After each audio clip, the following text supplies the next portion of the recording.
Channel 7 Teen Action News presents an exclusive insight on the decline of the housing market over the past few years. We bring you to our field reporter, Wilson A. Will? Thanks, Clarkson. I'm here, outside the office of David Bullock, CEO of the renowned Lake Oswego-based company Keystone Development Incorporated. Bullock's business surged from the late 80s all the way through the new millennium, but much like the rest of corporate America, the past few years have brought uncompromising dread upon Bullock's once promising institutions. We bring you to an exclusive interview with Bullock over how the nation's troublesome economy has affected the industry and how he is coping with near unemployment. I'm here with James Bullock. Nice to meet you. Nice to meet you, Daniel. Alright. I would like to start out and say that the quality of your work you have put forth the past few decades is outstanding, as evidenced by this beautiful home outside. It is amazing that work of your consistency can be so suddenly halted. So, what exactly happened? Well, what exactly happened? There's a combination of factors that occurred. First of all, as you know, I'm a home builder. I'm a general contractor. I subcontract everything out. I don't have any employees. I'm a mom and pop operation, which means your mother, my wife, she does the books and I build the homes. And this is my office. I work out of my home. And I've been doing this on my own for 20 years. So what has happened? So let's do a little historical perspective. You would call 9/11, the World Trade Center. When that happened, that had an incredibly negative effect on the world economy. Nobody wanted to fly, etc., etc. Everybody lost tons of money in the stock market. And unbelievably, the only thing that seemed to be succeeding then was the housing market. And so people took their money out of investments, out of stocks and bonds, and put them into real estate.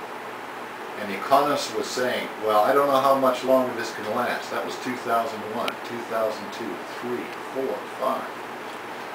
And I was very successful. I was doing very well. Over the years, I got into just building speculative homes instead of contract homes for people. So houses that you build and put on the market? Yes, I sold them, and that's how I make money. So what happened was a lot of other people wanted to do that. So they took their money out of it. So they started speculating in housing, in the housing market. And so some of the people who were buying my houses were buying them on speculation to rent them. So what has happened, like here in Lake Oswego and elsewhere, locally and across the country, people would buy a house and saying, you know, it appreciates in value perhaps 15% a year. So if you bought a house for $100,000, the next year it was worth $115,000. So if you held it for 2 or 3 years, then you're going to sell the house, make some profit, and buy another house or a bigger house. So it became a feeding frenzy. Yeah. Consequently, all the costs went up. And the price of lots, well, the bubble burst in 2006. You know, the wheels start coming off. So that's what happened. And frankly, this world economic crisis we're in right now, a major part of it was caused by the housing industry collapsing and people going bankrupt. So your business? And my business is, you know, it has been effectively stopped. So you think the Americans' economic crisis has a direct correlation to what has happened to your specific market? I'd like to reverse that. What has happened to my specific market has a correlation to help destroy the economy in the United States. So let's think about it. I build a home. I have 30 or 40 subcontractors and suppliers. So when I sell a house, when I build houses, all those people, the plumbers, the electricians, the lumber sellers, the appliances. So I buy appliances for the kitchen. So the appliance store. So all these people are making money. So they in turn, they're making money. They can go out and buy a car. They can go on vacation. They could pay for their children's college education.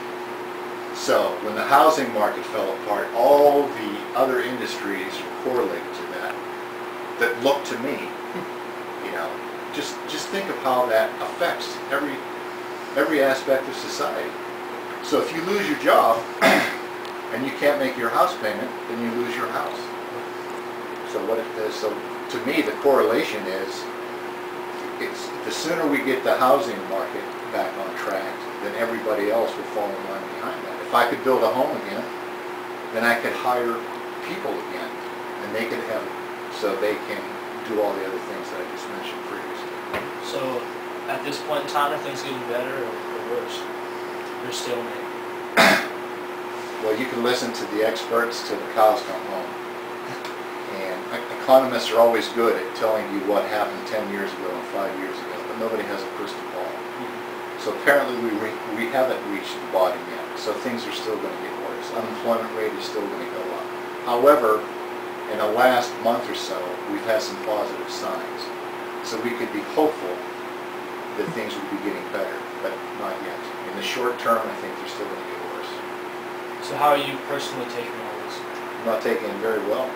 I've been effectively destroyed. The only way your mother and I have extricated ourselves from this problem is we liquidated assets and holdings. We sold our house down the coast. So we've paid all our bills. We didn't file for bankruptcy. So we don't have a lot of debt. We don't have a mountain of debt crushing us. But I also am unemployed. I have started no houses for over a year. I was building, 2 or 3 years ago, we built 22 homes.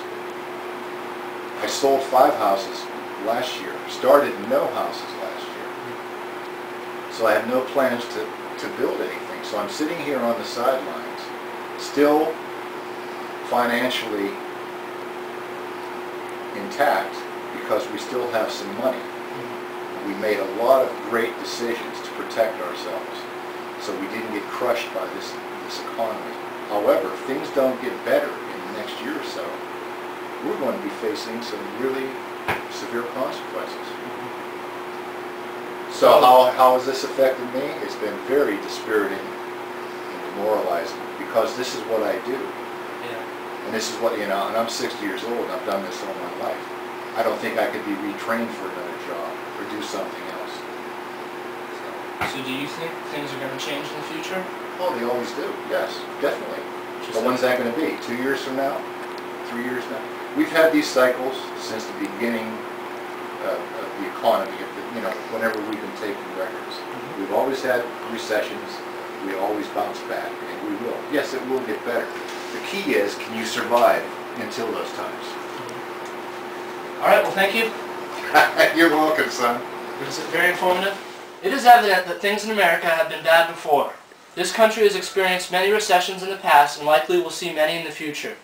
But now that we are feeling the effects firsthand, one may wonder, was this preventable? Food for thought. Teen Action News, out!